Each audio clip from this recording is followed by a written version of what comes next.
नमस्कार दर्शक बंधु मु विशु आपण मैंने देखुं न्यूज किंग ओडिशा। तो चलतु आज खबर कौन रही देखा।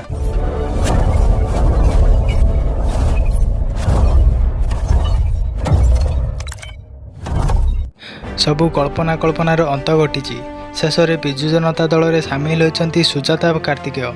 आज शंख भवन में अनुष्ठित भव्य कार्यक्रम में शंख फुंगी सुजाता से बीजेडी रे सामिल होता नहीं दीर्घ दिन हेब चर्चा होता। शेष में चर्चा सत होईची। शंख भवन में सुजाता कार्तिकेय को दल को स्वागत कर सुप्रीमो नवीन पट्टनायक, बीजेडी विधायक, राज्यसभा सांसद एवं वरिष्ठ नेता उपस्थिति रे सुजाता शंख कैंप्रे आनुष्ठानिक भाव सामिल होती। तेबे सुजाता सामिल होगा पर गणमाध्यम प्रतिक्रिया रखिंट नवीन पट्टनायक कहते सुजाता कार्तिकेय को विजु जनता दल को स्वागत करुच्ची। से दलर जड़े साधारण कर्मी भाव जोग देइछंती। आपण जानिछंती से आईएएस ऑफिसर थिबा बेले बहु गुरुत्वपूर्ण दायित्व ग्रहण करथिले। मु विश्वास करुच्ची से दल रे जोग देया परे लोकन को आहुरी सहायता करिवे। बीजेडी सुप्रीमो रोकटोक एवं स्पष्ट भाव कहते जे विजु जनता दलर नेतृत्व मु ही नेबी। आसंता निर्वाचन में मो नेतृत्व ही दल काम करिवो एवं निर्वाचन लड़िवो।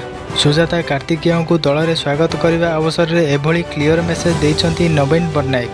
तेणु एथिरु स्पष्ट जे आसंता 2029 विधानसभा निर्वाचन में भी विजु जनता दलर नेतृत्व दलर सुप्रीमो नवीन पट्टनायक ही नेबे। बीजेडी रे मिसिया परे प्रतिक्रिया रखिंट सुजाता कार्तिकेय। से कहते दल में साधारण कर्मी भाव जोगदेली। 24 वर्ष धरी नवीन पट्टनायक नेतृत्व में काम कर सुजोग मिलता। तांको नेतृत्व में आज विजु जनता दल में सामिल हो निष्ठार सह ओडिशावासी काम करी। सुजाता कहते प्रभु जगन्नाथ कृपा एवं दलर नेतृवृंद तथा लक्ष लक्ष कर्मी आशीर्वाद रे मु ओडिशावासी निष्ठा समर्पणर सहित काम करी। Bureau report news king Odisha.